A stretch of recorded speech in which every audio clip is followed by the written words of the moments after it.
जय महाकाल मेरे प्यारे मित्रों। श्री बृहस्पति व्रत कथा, व्रत विधि कथा सहित व्रत की विधि का महत्व। बृहस्पतिवार के व्रत में केले का पूजन करना चाहिए। कथा और पूजन के समय वचन, कर्म और मन से शुद्ध होकर इच्छा की पूर्ति के लिए बृहस्पति देव से प्रार्थना करनी चाहिए। मेरी मनोकामनाओं को बृहस्पति देव अवश्य पूर्ण करेंगे, ऐसा मन में दृढ़ विश्वास रखना चाहिए। दिन में एक ही समय भोजन करना चाहिए। पीले चने की दाल आदि का भोजन करें। नमक ना खाएं। पीले वस्त्र पहनें। पीले फलों का ही प्रयोग करें। पीले चंदन से ही पूजन करें। पूजन के बाद श्रद्धापूर्वक एवं प्रेम पूर्वक गुरु महाराज की कथा सुननी चाहिए। इस व्रत को करने में मनोवांछित फल मिलते हैं और बृहस्पति महाराज प्रसन्न होते हैं। धन, विद्या, पुत्र तथा मन की सभी इच्छाएं पूर्ण होती है। परिवार में सुख तथा शांति रहती है। इसलिए यह व्रत सब व्रतों में श्रेष्ठ और अति फलदायक माना जाता है। शुरू करते हैं व्रत कथा। बहुत समय पहले की बात है। भारत में एक राजा राज्य करता था। वह अति प्रतापी एवं दानी था। वह प्रतिदिन मंदिर में भगवत दर्शन करने जाता था और गुरु और ब्राह्मण की सेवा भी किया करता था। उसके द्वार से कोई भी याचक निराश नहीं लौटता था। वह प्रत्येक गुरुवार को व्रत रखता और पूजन करता था। हर दिन गरीबों की मदद करता था, परंतु यह सब बातें उसकी रानी पसंद नहीं करती थी। वह न व्रत करती थी और न किसी को एक भी पैसा दान रूप में देती थी। वह राजा को भी ऐसा करने से रोकती थी। यह उस समय की बात है जब राजा शिकार खेलने वन को चले गए थे।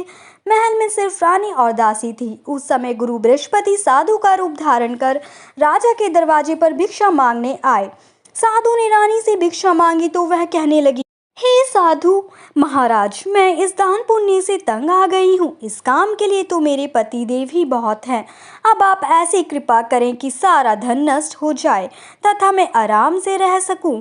साधु का वेश रखे बृहस्पति देव ने कहा, हे देवी, तुम अति विचित्र हो। संतान और धन के कोई दुखी नहीं होता, सभी इसे चाहते हैं। पापी भी पुत्र और धन की इच्छा करता है। अगर तुम्हारे पास धन बहुत है तो भूखे मनुष्य को भोजन कराओ, ब्राह्मणों को दान दो, पियाऊ लगवाओ, धर्मशालाएं बनवाओ, कुआं, तालाब, बावड़ी, बाग बगीचे आदि बनवाओ तथा निर्धनों की कुंवारी कन्याओं का विवाह कराओ, साथ ही यज्ञ आदि करो। इस प्रकार के कर्मों से आपका कुल एवं आपका नाम परलोक में प्रसिद्ध होगा एवं स्वर्ग की प्राप्ति होगी। किंतु वह मूर्ख रानी साधु की इन बातों से खुश नहीं हुई। वह बोली, हे साधु महाराज, मुझे ऐसी संपत्ति की आवश्यकता नहीं जो मेरे काम न आए तथा जिसको मैं अन्य लोगों को दान दूं, जिसको रखने और संभालने में ही सारा समय नष्ट हो जाए। साधु ने रानी को समझाने का बहुत प्रयत्न किया, परंतु रानी अपनी बात पर अड़ित रही। तब साधु ने कहा, हे देवी, यदि तुम्हारी ऐसी इच्छा है तो जैसा मैं तुम्हें बताता हूँ तुम वैसा ही करना। बृहस्पतिवार के दिन गोबर से घर को लीपना, अपने केशों को पीली मिट्टी से धोना, केशों को धोते समय स्नान करना, राजा से कहना कि वह भी हजामत करवाए, भोजन में मांस मदिरा खाना, कपड़े धोबियां धुलने डालना। इस तरह 7 बृहस्पतिवार निरंतर करने से तुम्हारा सब धन नष्ट हो जाएगा। ऐसा कहकर साधु रूपी बृहस्पति देव अंतर्ध्यान हो गए। रानी ने साधु के कहे अनुसार ही भरपेट 7 बृहस्पति वैसा ही करने का विचार किया। साधु के बताए अनुसार करते हुए उसे केवल 3 बृहस्पतिवार ही बीते थे कि उसकी समस्त धन संपत्ति नष्ट हो गई। कहे अनुसार ही भरपेट भोजन के लिए भी दोनों समय परिवार तरसने लगा तथा सांसारिक भोगों से दुखी रहने लगा। इस प्रकार के अभावग्रस्त जीवन से तंग आकर एक बार राजा रानी से कहने लगा, हे रानी, तुम यहाँ पर रहो, मैं दूसरे देश को जाता हूँ, क्योंकि यहाँ पर मुझे सभी मनुष्य जानते हैं, इसलिए मैं यहाँ कोई कार्य नहीं कर सकता। देश चोरी परदेश भीख के समान है। ऐसा कहकर राजा परदेश चला गया। वहाँ जंगल में लकड़ी काट कर लाता और उन्हें शहर में बेचकर जीवन यापन करने लगा। राजा के जाने के पश्चात इधर उसके बिना रानी और दासियां दुखी रहने लगी। किसी दिन भोजन मिलता तो किसी दिन जल पीकर ही रहना पड़ता था। एक समय रानी और दासियों को 7 दिन बिना भोजन के व्यतीत हो गए तो रानी अपनी दासी से बोली, हे दासी, यहाँ समीप ही मेरे नगर में मेरी बहन रहती है जो बहुत धनवान है, तो उसके पास जा और वहाँ से 5 शेर बेजर मांग कर ले आ, जिससे कुछ समय के लिए गुजर बसर हो जाएगी। दासी उसकी बहन के पास गई। बृहस्पतिवार का दिन था। रानी की बहन उस समय ध्यान मग्न होकर पूजा कर रही थी। दासी ने रानी की बहन से कहा, हे रानी, मुझे आपके पास आपकी बहन ने भेजा है, मुझे 5 शेर बेजड़ दे दो। दासी ने आपकी बात अनेक बार कही, परंतु रानी की बहन ने कोई उत्तर नहीं दिया, क्योंकि वह उस समय बृहस्पतिवार की कथा सुन रही थी। रानी की बहन से जब दासी को कोई अपेक्षित उत्तर नहीं मिला तो वह अति दुखी हुई। उसे क्रोध भी बहुत आया। लौटकर वह रानी से बोली, हे रानी, आपकी बहन तो बहुत धनी स्त्री है, परंतु वह अति घमंडी भी है। वह छोटे लोगों से बात भी नहीं करती। 5 शेर बेजड़ देने के लिए मैंने उससे बहुत कहा, परंतु उसने कोई उत्तर नहीं दिया। इस प्रकार मुझे निराश एवं खाली हाथ लौटना पड़ा। रानी बोली, हे दासी, इसमें मेरी बहन का किसी प्रकार का कोई दोष नहीं है। जब बुरे दिन आते हैं ना, तब कोई सहारा नहीं देता, अपने पराये हो जाते हैं। अच्छे बुरे का ज्ञान विपत्ति में ही होता है। जो ईश्वर की इच्छा होगी वही होगा। यह सब हमारे भाग्य का दोष है। उधर पूजा समाप्त होने के पश्चात रानी की बहन ने सोचा कि मेरी बहन की दासी आई थी, परंतु मैंने उसे कोई उत्तर नहीं दिया, इससे वह बहुत दुखी हुई होगी। कथा सुनकर तथा विष्णु भगवान का प्रसाद ग्रहण कर वह अपनी बहन के घर गई तथा बोली, हे बहन, मैं बृहस्पतिवार का व्रत कर रही थी, तुम्हारी दासी आई, परंतु कथा समाप्त होने से पहले पूर्व ना उठते हैं और ना बोलते हैं, इसलिए मैं नहीं बोली। बताओ दासी, किस कार्य से मेरे पास गई थी? रानी बोली, बहन, हमारे घर अनाज नहीं था तथा राजा परदेश गए हुए हैं। वैसे तुमसे कोई बात छिपी नहीं है, इस कारण मैंने दासी को तुम्हारे पास 5 शेर बेजड़ लेने के लिए भेजा था। इस पर रानी की बहन बोली, हे बहन, बृहस्पति भगवान सबको मनोवांछित फल देते हैं। देखो, शायद तुम्हारे घर में किसी कोने में अनाज रखा हो। यह सुनकर रानी की बहन की बातों से विस्मित दासी घर के अंदर गई तो वहां उसे एक घड़ा बेजड़ भरा पड़ा मिल गया। उसे बड़ा आश्चर्य हुआ, क्योंकि उसके अनुसार घर का एक एक बर्तन अन्न से खाली था। उसने बाहर आकर रानी को सारा वृत्तांत सुनाया। दासी अपनी रानी से कहने लगी, हे रानी, देखो, वैसे भी हमको जब अन्न नहीं मिलता तो वह भी व्रत समान ही है। अगर इनसे व्रत की विधि तथा कथा पूछ ली जाए तो बृहस्पतिवार का व्रत हम भी किया करेंगे। और फिर दासी के कहने पर रानी ने अपनी बहन से बृहस्पतिवार व्रत पूजन विधि एवं नियमों के बारे में विस्तार से पूछा। उन्होंने बताया, जो बृहस्पतिवार के व्रत में चने की दाल और मुनक्का से विष्णु भगवान का केले की जड़ से पूजन कर दीपक जलाता है, पीला भोजन ग्रहण करता है, पीले वस्त्र धारण करता है तथा प्रेम पूर्वक बृहस्पति भगवान की कथा सुनता है, इस प्रकार करने से गुरु भगवान उस भक्त से प्रसन्न होते हैं, धन अन्न पुत्र देते हैं, मनोवांछित मनोकामना पूर्ण करते हैं। व्रत एवं पूजन की विधि बताकर रानी की बहन अपने घर लौट गई। तत्पश्चात रानी और दासी दोनों निश्चय किया, बृहस्पति देव भगवान का व्रत एवं पूजन जरूर करेंगे। 7 दिन पश्चात जब बृहस्पतिवार आया तो दोनों ने व्रत रखा। गुड़साल में जाकर चना और गुड़ बीन लाई और उसकी दाल बनाकर केले की जड़ में विष्णु भगवान का पूजन किया। अब भोजन पीला कहाँ से आए, यह सोचकर दोनों बड़ी दुखी हुई, परंतु उन्होंने व्रत किया था, इसलिए बृहस्पति देव भगवान उनसे प्रसन्न थे। एक साधारण व्यक्ति के रूप में वो 2 थालों में सुंदर पीला भोजन लेकर आए और दासी को साधारण व्यक्ति के रूप में 2 थालों में सुंदर पीला भोजन लेकर आए और दासी को देकर बोले, हे दासी, यह भोजन तुम्हारे और रानी के लिए है, तुम दोनों ही इसे ग्रहण करना।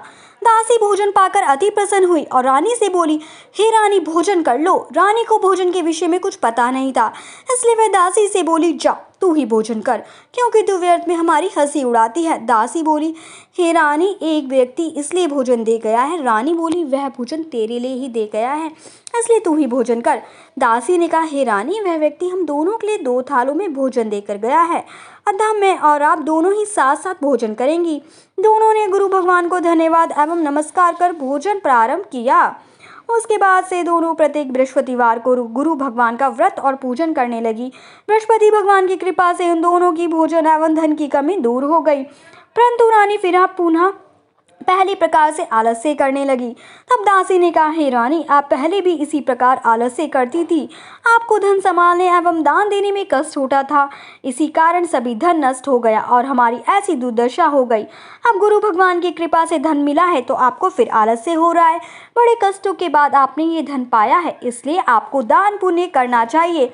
भूखे मनुष्य को भोजन कराओ, ब्राह्मणों को दान दो, पियाए लगवाओ, कुआं, तालाब, बावड़ी आदि का निर्माण कराओ, कुंवारी कन्याओं का विवाह करवाओ, मंदिर पाठशाला बनवाकर दान दो, धन को शुभ कार्यों में खर्च करो, जिससे आपके कुल का सम्मान बढ़े तथा आपको स्वर्ग प्राप्त हो एवं आपके प्रीत प्रसन्न हो। दासी की बात मानकर रानी ने इसी प्रकार के सत्कर्म करने प्रारंभ किए। इस प्रकार करने से उसका काफी यश फैलने लगा।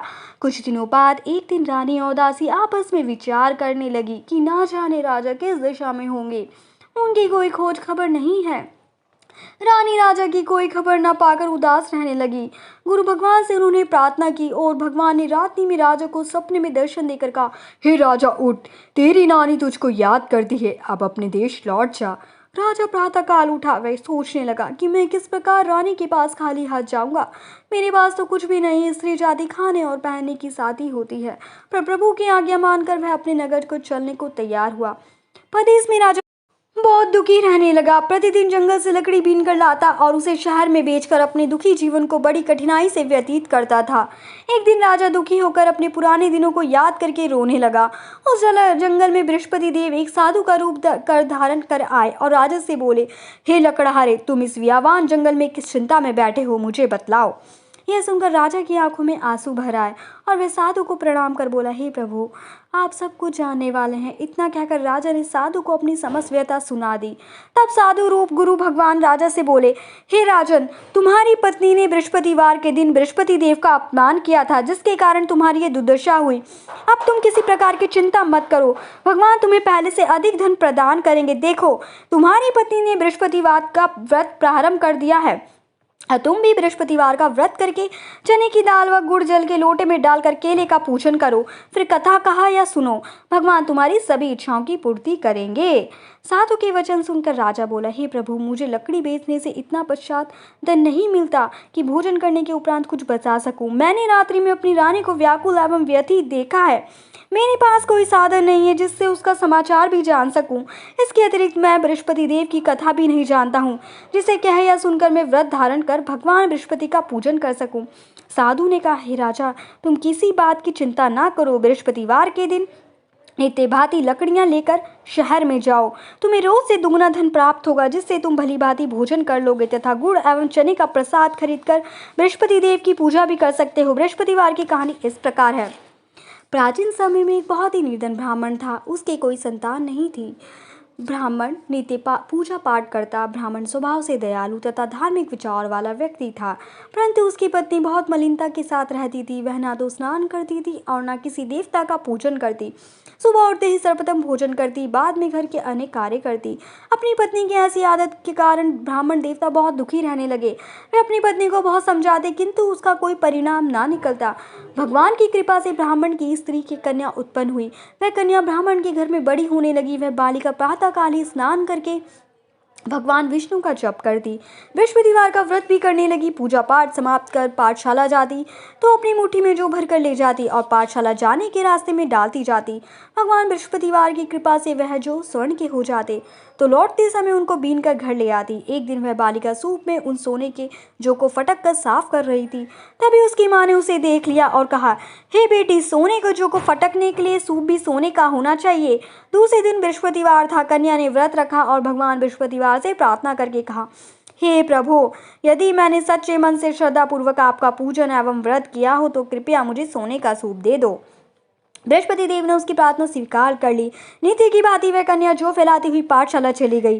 पाठशाला से लौटकर जब वह जौ बीन रही थी तो बृहस्पति भगवान की कृपा से उसे सोने का सूप प्राप्त हुआ। उस सोने के सूप को वह घर ले आई और उसने जौ साफ करने लगी, परंतु उसकी माँ का आचरण वैसा ही रहा। एक दिन वह कन्या सोने के सूप में जौ साफ कर रही थी। उसी समय अचानक उस नगर के राजकुमार वहां से होकर निकला। कन्या के रूप एवं कार्य को देखकर राजकुमार कन्या पर मोहित हो गया। राजमहल लौटकर राजकुमार अन्न तथा जल त्याग कर उदास होकर लेट गया। राजा को जब अपने पुत्र द्वारा अन्न जल त्यागने का समाचार ज्ञात हुआ तो अपने मंत्रियों के साथ वह राजकुमार के पास गए और बोले, हे बेटा, तुम्हें किस बात का दुख है? किसी ने तुम्हारा अपमान किया है अथवा कोई कारण है तो मुझे बताओ, मैं वही करूंगा जिससे तुम प्रसन्न हो जाओ। राजकुमार ने अपने पिता की बात सुनी तो वह बोला, आपकी कृपा से मुझे किसी प्रकार का कष्ट नहीं है। किसी ने मेरे अपमान भी नहीं किया है, परंतु मैं उस कन्या के साथ विवाह करना चाहता हूँ जो सोने के सूप में जो फटक रही थी। यह सुनकर राजा आश्चर्य में पड़ गया और बोला, हे राजकुमार, इस तरह की कन्या का पता तुम लगाओ, मैं तुम्हारा विवाह उसके साथ अवश्य करवा दूंगा। राजकुमार ने प्रसन्न होकर राजा को उस ब्राह्मण कन्या के घर का पता बताया। राजा के आदेश पर मंत्री उस कन्या के घर गया और राजा का आदेश ब्राह्मण को कह सुनाया। कुछ ही दिन बाद ब्राह्मण की कन्या का विवाह राजकुमार के साथ हो गया। घर से कन्या की विदा होते ही उस ब्राह्मण के घर में पहले की तरह निरंतर वास करने लगी। अब भोजन के लिए अनाज भी बड़ी मुश्किल से मिल पाता था। एक दिन दुखी होकर ब्राह्मण देवता अपनी बेटी से मिलने गए। बेटी पिता की ऐसी अवस्था को देखकर अत्यंत दुखी हुई और उसने अपनी माँ का समाचार पूछा। ब्राह्मण ने पुत्री को सभी हाल कह सुनाया। पुत्री ने अपने पिता को बहुत सा धन देकर विदा कर दिया। इस प्रकार ब्राह्मण का कुछ समय सुखपूर्वक व्यतीत हुआ, लेकिन धन समाप्त होने के बाद स्थिति पूर्ववत हो गई। ब्राह्मण फिर अपनी पुत्री के यहाँ गया और उससे सभी हाल कह सुनाया। पुत्री बोली, हे पिताजी, आप अपने माता जी को यहाँ लिवा लाओ, मैं उन्हें वह विधि बता दूंगी जिससे दरिद्रता दूर हो जाए। ब्राह्मण देवता अपनी पत्नी के साथ लेकर राजमहल अपनी पुत्री के पास पहुंचे तो पुत्री अपनी माँ को समझाने लगी, हे माँ, तुम सुबह उठकर सर्वप्रथम स्नान आदि करके भगवान विष्णु का पूजन किया करो तो सब निर्धनता दूर हो जाएगी। परंतु उसकी माँ ने उसकी एक ना मानी। वह सुबह उठकर सर्वप्रथम अपनी पुत्री का बजा जूठन खा लेती थी। एक दिन उसकी बेटी को अपनी माँ पर बहुत गुस्सा आया। उसने एक रात एक कोठरी से सारा सामान निकालकर अपनी माँ को उसमें बंद कर दिया। प्रातः कोठरी से अपनी माँ को निकालकर तथा स्नान आदि करा के पूजा पाठ करवाया तो उसकी माँ की बुद्धि ठीक हो गई। इसके बाद वह प्रतिदिन पूजा पाठ करती और प्रत्येक बृहस्पतिवार को व्रत भी रखने लगी। इस व्रत के प्रभाव से उसकी माँ भी अत्यंत धनवान तथा पवित्रता को हो गई और बृहस्पति देवता की कृपा से वृद्धावस्था में मृत्यु को प्राप्त कर स्वर्ग को गई। वह ब्राह्मण भी सुरपूर्वक इस लोक का सुख भोग कर स्वर्ग को प्राप्त हुआ। इस प्रकार कहानी कहकर साधु देवता वहां से अंतर्ध्यान हो गए। धीरे धीरे समय बीत गया तथा बृहस्पतिवार का दिन आ गया। लकड़हारा रूपी राजा जंगल से लकड़ी काट कर किसी शहर में बेचने गया। आज उसे और भी दिन से अधिक धन मिला। राजा ने चना गुड़ आदि लाकर भगवान विष्णु का पूजन किया तथा बृहस्पतिवार का व्रत किया। उस दिन से उसके सभी कष्ट दूर हो गए, परंतु अगले बृहस्पतिवार को वह व्रत करना भूल गया। इस कारण बृहस्पति भगवान ने उसे रुष्ट हो गए। इस दिन उस नगर के राजा ने विशाल यज्ञ का आयोजन किया तथा अपने समस्त राज्य में घोषणा करवा दी कि कोई भी मनुष्य अपने घर में भोजन ना बनाए और आग भी ना जलाए। सब लोग मेरे यहाँ भोजन करने आए। इस आज्ञा को जो नहीं मानेगा उसको सूली पर लटका दिया जाएगा। राजा की आज्ञा अनुसार राज्य के सभी निवासी राजा के भोज में सम्मिलित होने गए, परंतु लकड़हारा रूपी राजा विलंब से पहुंचा, इसलिए राजा को उसके भोजन कराने अपने साथ महल में ले गए। जब राजा लकड़हारे को भोजन करा रहे थे तो रानी की दृष्टि उस खूंटी पर पड़ी जिस पर उसका नौलख का हार लटका हुआ था। उसे हार को खूंटी पर लटका दिखाई नहीं दिया। रानी को निश्चय हो गया कि मेरा हार इस लकड़हारे ने चुरा लिया। उस समय रानी की जिद पर राजा ने सैनिक बुलवाकर लकड़हारे को जेल में डलवा दिया। जेल खाने में बंद वह लकड़हारा बहुत दुखी होकर विचार करने लगा कि ना जाने कौन से पूर्व जन्म के कुकर्म से मुझे यह दुख प्राप्त हुआ है। जेल में बंद लकड़हारा भगवान बृहस्पति को याद करने लगा। तत्काल बृहस्पति देव साधु के रूप में प्रकट हो गए और उसकी दशा देखकर कहने लगे, अरे मूर्ख, तू बृहस्पतिवार को बृहस्पति देव की कथा तथा व्रत करना भूल गया, इस कारण तुझे दुख प्राप्त हुआ है। अब किसी प्रकार की चिंता मत कर। बृहस्पतिवार के दिन जेल खाने को दरवाजे पर तुझे 4 पैसे पड़े मिलेंगे। तो उन पैसों से प्रसाद मंगाना, भगवान बृहस्पति का पूजन तथा व्रत कहना, कथा का प्रसाद स्वयं भी ग्रहण करना, दूसरों को भी खिलाना। इस प्रकार करने से तुम्हारे सभी कष्ट दूर हो जाएंगे। अगले बृहस्पतिवार राजा को जेल के द्वार पर 4 पैसे पड़े मिले। राजा ने पूछा, सामान मंगवार कथा कही और प्रसाद बांटा। उसी रात बृहस्पति देव ने उस नगर के राजा को सपने में दर्शन देकर कहा, ए राजा, तूने जिस आदमी को जेल खाने में बंद कर रखा है वह निर्दोष है, वह राजा है, उसे छोड़ दो। रानी का नौलंग का हार उस कुटी पर लटका है हुआ है, अगर तू ऐसा नहीं करेगा तो मैं तेरे राज्य को नष्ट कर दूंगा। राजा सुबह उठा और कुटी पर हाथ लटका देखकर लकड़हारे को बुलाकर उससे क्षमा याचना की तथा राजा के योग्य सुंदर वस्त्र आभूषण भेंट कर उसे विदा किया। बृहस्पति देव की आज्ञा अनुसार राजा अपने नगर को चल दिया। जब वह नगर के निकट पहुंचा तो उसे बहुत आश्चर्य हुआ। वह पहले से अधिक तालाब, बाग और कुएं तथा बहुत सी धर्मशालाएं, मंदिर आदि बने हुए थे। राजा ने जब नगरवासियों से पूछा कि यह बाग, तालाब, धर्मशालाएं एवं कोई किसके द्वारा बनवाए गए हैं, तब नगर के सब लोग कहने लगे कि यह सब रानी और दासी द्वारा बनवाए गए हैं। राजा को बहुत आश्चर्य हुआ, परंतु क्रोध भी बहुत आया। जब रानी ने यह खबर सुनी कि राजा आ रहे हैं तो उसने दासी से कहा, हे दासी, देख, राजा हमें अति दीन अवस्था में छोड़कर गए थे। वह हमारी ऐसी हालत देखकर कहीं द्वार से लौट ना जाए, इसलिए तू द्वार पर खड़ी हो जा। रानी के आज्ञा अनुसार दासी दरवाजे पर खड़ी हो गई। जब राजा आए तो उन्हें अपने साथ महल में लिवा लाई। जब राजा ने क्रोध करके अपनी तलवार निकाली तो रानी ने पूछा, बताओ, इतना धन तुम्हें कैसे किस प्रकार प्राप्त हुआ है? तब रानी ने बताया कि यह सब हम धन बृहस्पतिवार के व्रत के प्रभाव से प्राप्त हुआ है। अब राजा ने निश्चय किया कि 7 दिन तो सब बृहस्पति देव का पूजन करते हैं, परंतु मैं प्रतिदिन 3 दिन में 3 बार कथा कहूँगा तथा नित्य व्रत किया करूंगा। अब हर समय राजा के दुपट्टे में चने की दाल बंधी रहती थी तथा दिन में 3 बार यह कथा कहता। ऐसे ही एक दिन राजा ने विचार किया कि चलो अपनी बहन के यहाँ हो आऊं। ऐसा निश्चय कर राजा घोड़े पर सवार होकर अपनी बहन के यहाँ चल दिया। मार्ग में उसने देखा कि कुछ आदमी एक मुर्दे को लिए जा रहे हैं। उन्हें रोककर वह कहने लगा, अरे भैया, कुछ देर में विश्वद्वार की कथा सुन लो। वे बोले, लो, हमारा तो आदमी मर गया है, इसको अपनी कथा की पड़ी है। परंतु कुछ आदमी बोले, अच्छा कहो, हम तुम्हारी कथा भी सुनेंगे। राजा ने दाल निकाली और कथा कहनी शुरू कर दी। जब कथा आधी हो गई तो मुर्दा हिलने लगा और जब कथा समाप्त हुई तो राम राम करके मुर्दा खड़ा हो गया। राजा आगे चला, उसे चलते चलते शाम हो गई। आगे मार्ग में उसे एक किसान खेत में हल चलाता मिला। राजा उससे बोला, अरे भैया, तुम मेरी बृहस्पतिवार की कथा सुन लो। किसान बोला, जब तक मैं तेरी कथा सुनूंगा तब तक 4 हइया जोत लूंगा। जाओ भैया, कथा किसी और को सुनाना। राजा आगे चलने लगा। राजा के हटते ही किसान के बैल पछाड़ खाकर गिर गए और किसान के पेट में बहुत तेज दर्द होने लगा। उसी समय किसान की माँ रोटी लेकर आई। उसने जब वहाँ देखा तो अपने पुत्र से सारा हाल पूछा। बेटा ने सारा हाल बता दिया। किसान की माँ दौड़ी दौड़ी घोड़े पर सवार राजा के पास गई और उससे बोली, मैं तेरी कथा सुनूंगी, तू अपनी कथा मेरे खेत पर चलकर कहना। राजा ने लौटकर किसान के खेत पर जाकर कथा कही, जिसे सुनते ही बैल खड़े हो गए तथा किसान के पेट का दर्द भी बंद हो गया। और फिर राजा अपनी बहन के घर पहुंच गया। बहन ने भाई की खूब आवभगत की। दूसरे दिन सुबह राजा जागा तो उसने देखा कि सब लोग भोजन कर रहे हैं। राजा ने अपनी बहन से जब पूछा कि ऐसा कोई मनुष्य है जिसने भोजन नहीं किया हो और जो मेरी बृहस्पतिवार की कथा का श्रवण कर ले, तो बहन बोली, हे भैया, यह देश ऐसा ही है। यहाँ के लोग पहले भोजन करते हैं, बाद में कोई अन्य काम करते हैं। अगर पड़ोस में कोई है तो मैं देख आती हूँ। ऐसा कहकर बहन चली गई, परंतु उसे कोई भी ऐसा व्यक्ति नहीं मिला जिसने भोजन ना किया हो। वह एक कुम्हार के घर गई जिसका लड़का बीमार था। उसे यह भी पता चला कि उसके यहाँ 3 दिन से किसी ने भोजन नहीं किया है। राजा की बहन ने अपने भाई की कथा सुनने के लिए कुम्हार से आग्रह किया तो वह तैयार हो गया। राजा ने जाकर बृहस्पतिवार की कथा कही, जिसको सुनकर कुम्हार का लड़का ठीक हो गया। अब तो राजा की हर ओर प्रशंसा होने लगी। कुछ दिन बाद एक दिन राजा ने अपनी बहन से कहा, हे बहन, मैं अपने घर जाऊंगा, तुम भी तैयार हो जाओ। राजा की बहन ने अपनी सास से अपने भाई के साथ जाने की आज्ञा मांगी। सास बोली, चली जा, परंतु अपने लड़कों को यहीं छोड़ के जाना, क्योंकि तेरे भाई की कोई संतान नहीं है। बहन ने भाई से कहा, ए भैया, मैं तो चलूंगी, परंतु कोई बालक नहीं जाएगा। राजा ने कहा, जब कोई बालक साथ नहीं चलेगा तो तुम भी क्या करोगी। दुखी मन से राजा अपने नगर को लौट आया। राजा अपनी रानी से बोला, हम निर्वंशी है, हमारा मुख देखने का भी धर्म नहीं है। वह उदास होकर बिना भोजन करे शैया पर लेट गया।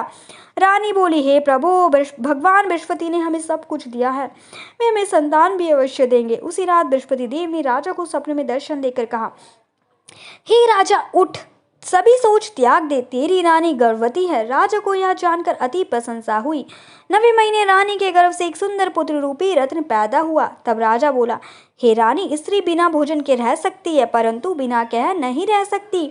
जब मेरी बहन आए तुम उससे कुछ मत कहना। रानी ने हाँ कर दी। और जब राजा की बहन यह शुभ समाचार सुना तो वह अति प्रसन्न हुई तथा बधाई लेकर आई। अपने भाई के यहाँ आई तब रानी ने राजा से कहा, घोड़ा चढ़ाकर आई, गधा चढ़ाकर नहीं आई। राजा की बहन बोली, भाई, मैं इस प्रकार ना कहती तो तुम्हें औलाद कैसे मिलती।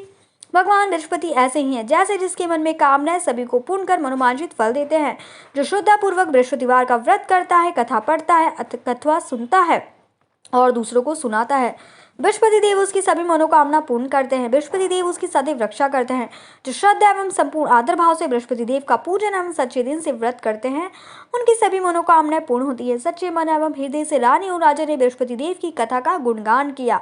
उनकी सभी इच्छाएं बृहस्पति देव ने पूरी की, इसलिए सबको कथा कहने तथा सुनने के बाद बृहस्पति भगवान का प्रसाद ग्रहण करना चाहिए तथा सच्चे मन एवं भावना से भगवान बृहस्पति का मनन करते हुए सदा उनकी जय जयकार करनी चाहिए। इति बृहस्पति व्रत कथा समाप्त। बृहस्पति देव की आरती। ओम जय बृहस्पति देवा, स्वामी जय बृहस्पति देवा।